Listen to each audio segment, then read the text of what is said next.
Next to water and food, work is pretty much one of the most important things. The way in which people define their worth in America is employment. In any casual or social setting, the first thing that's asked after you introduce yourself is, what do you do? It's really what gives people meaning, whether it's work that's paid, whether it's work in the household, whether it's work in the community. And to me, it's the human enterprise. When more people are working and working together and having positive relationships, it builds a better future for those who come after us.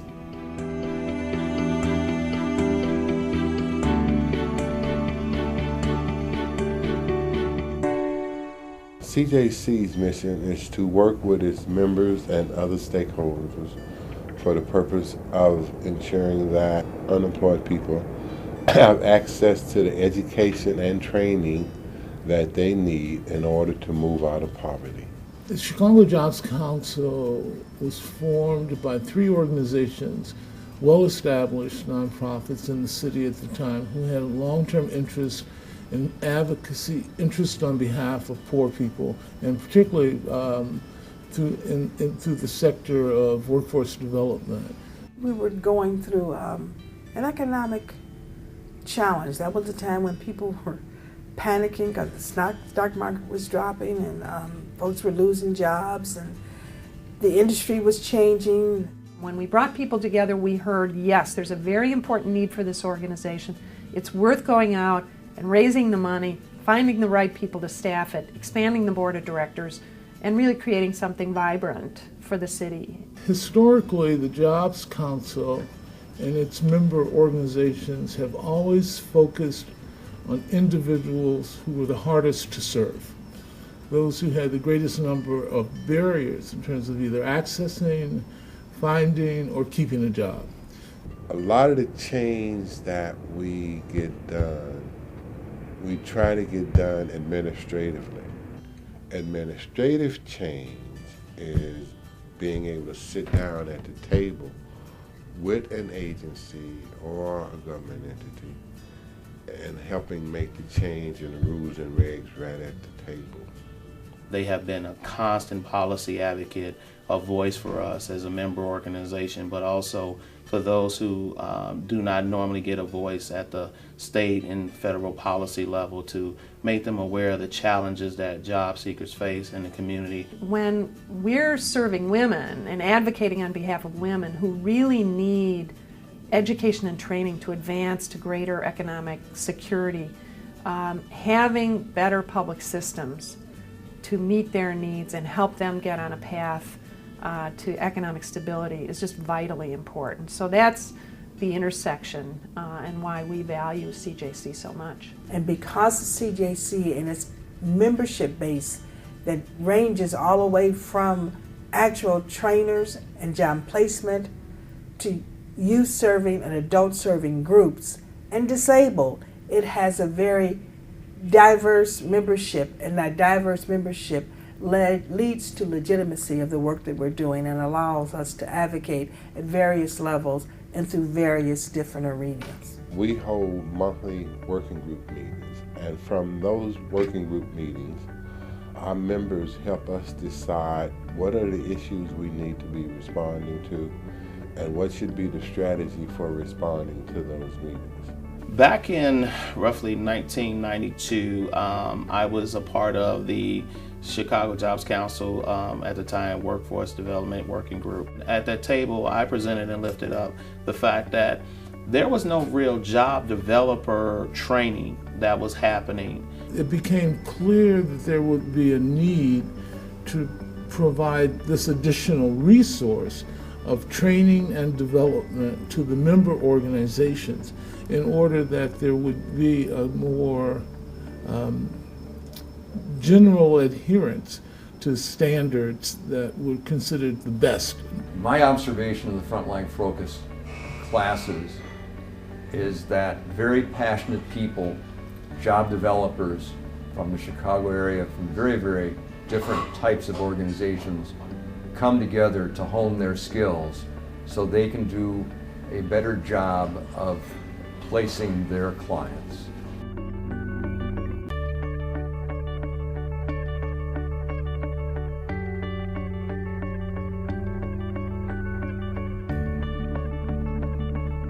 If you've been an organizer and an advocate as long as I have, you have to have an optimistic outlook. I mean, these times are really, really difficult. I think the hostility toward workers, especially workers at the low end of the labor market, is really something that we haven't seen before. The down effect of this economy really affected me. There was a time that I could just about get a job, but nowadays I have to go through a temp service. You have to be there early in the morning. And a lot of people think the same way. Even though you get up at 4, you still may not get a chance to go out. I'm unemployed right now. I'm looking for work. I have my portfolio with me. I have my homeless letter with me. I have the credentials. I have everything I need. When you first are unemployed or do not have funds coming in, it's a loss of your self-respect, a loss of yourself, a loss of who you were and how you can live. And it's a very stressful time. And it's very hard to get very motivated to come out of the house and go and do what you need to do.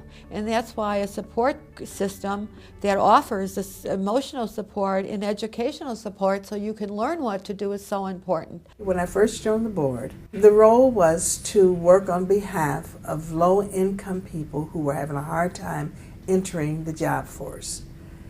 It has not evolved. I think it has expanded over the years, and it's expanded to the extent not only does it work on behalf of disenfranchised people, but those folks that now who are being dislocated because of the environment, because of the economy.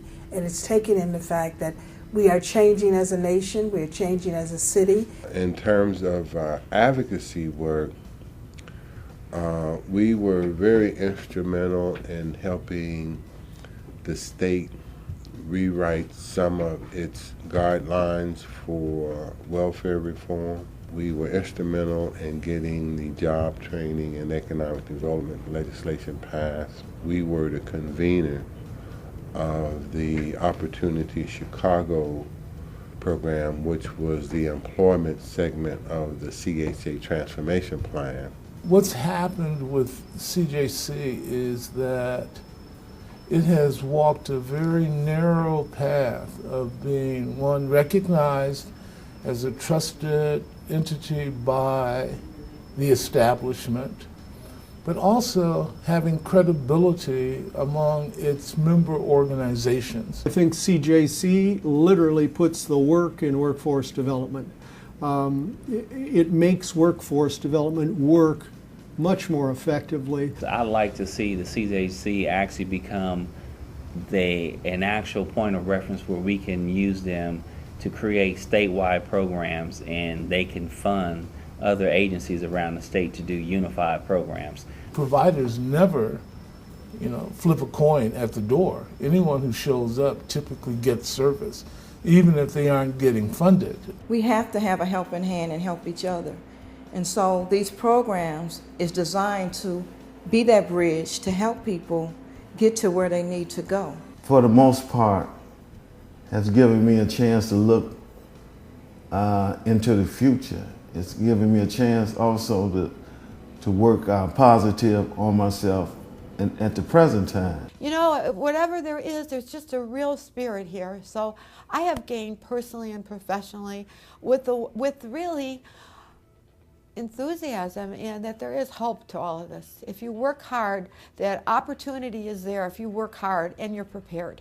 My hope and my vision for CJC is that we will become a major national player, to be able to influence and to show other groups how important it is to make sure that you have a connection to the people that you're advocating for. What happens so much in advocacy groups is that they become so hierarchical that they just don't have that connection to the people that they're advocating for. And one thing that CJC has done, it has kept its commitment and its connection to the people.